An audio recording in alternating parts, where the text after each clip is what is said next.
So the disease prevention means the activity designed to protect the patient or the member of the public from any actual or from the entire health threat and their harmful consequence.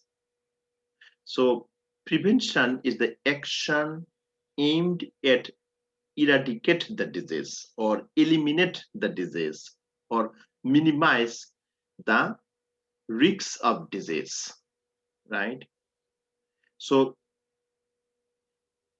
the disease prevention or the concept of prevention we categorize in three different levels.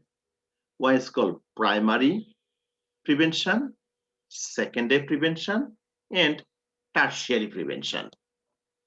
The primary prevention means prevent the initial occurrence of the disease.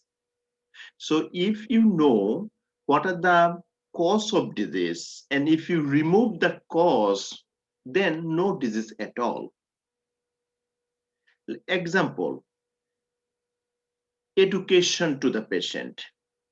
Like when a mother is going to become pregnant, if you tell them to take fortified food or vitamin B12 containing food, they can prevent neural tube defect. So it is the education.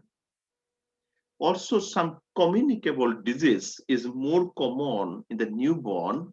If you immunized at the beginning, you can prevent the disease. Or prenatal education, prenatal classes can prevent the disease. This is the example of primary prevention.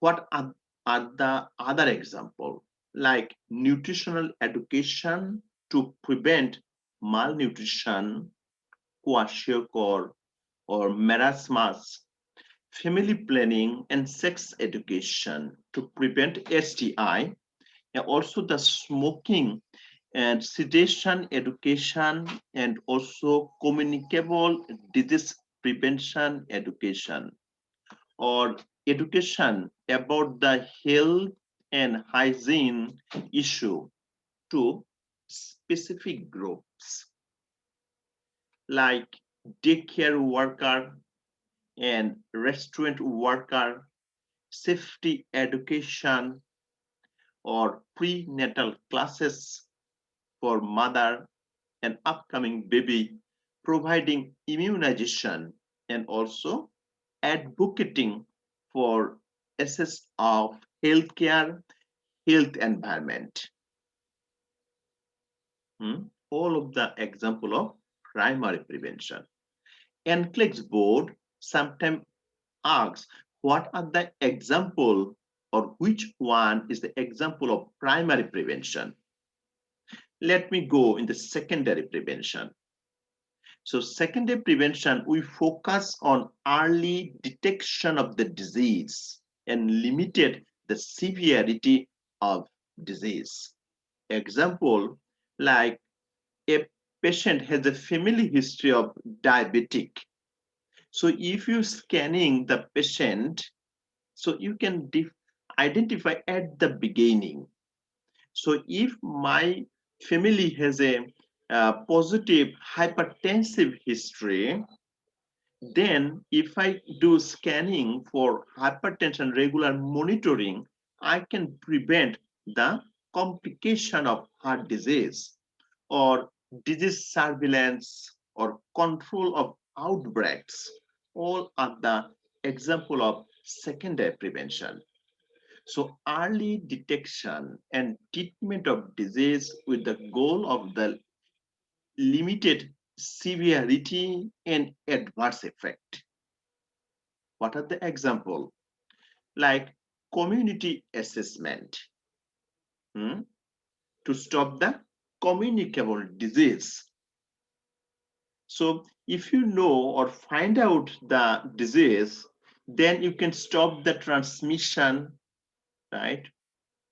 So then it will be not outbreak. Disease surveillance means communicable disease prevention like rubella, measles, rubiola, and chickenpox. You can stop by vaccine. Also, cancer like breast, cervical cancer, testicular cancer, prostate cancer, or colorectal cancer. So if we scanning, then we can find out what are the risk factor. Diabetes, hypertension, is a chronic disease, hypercholesterolemia, sensory impairment, or tuberculosis, lead exposure, genetic disorder. So if a family has a chance of uh, genetic history, so if the parents wants to know their baby will be disease free or not, so they can go for genetic scanning. Metabolic deficiency of newborn, like um, I said, the PKU, phenylketonuria, we can scanning before. Control of outbreak of the communicable disease. This is the target of secondary prevention. What else? The tertiary prevention. So tertiary prevention, we maximize the recovery after the injury or after the illness. You see, rehabilitation. So when someone is diagnosed the disease, then we give them the care of the disease to prevent the more dangerous from. What wrote here, maximizing the recovery after an injury or illness, we call rehabilitation from chronic disease. Nutrition counseling for management of Crohn disease. So Crohn disease is the disease in the gastrointestinal system. When someone is diagnosed the Crohn disease, then better to give them the management to stop the disease progress. Also, exercise rehabilitation, case management for chronic illness, mental illness, physical or occupational therapy, and also supporting groups, right? So sometimes NCLEX would say which one is an example of tertiary prevention, like rehabilitation. Also, supporting group is a tertiary prevention here.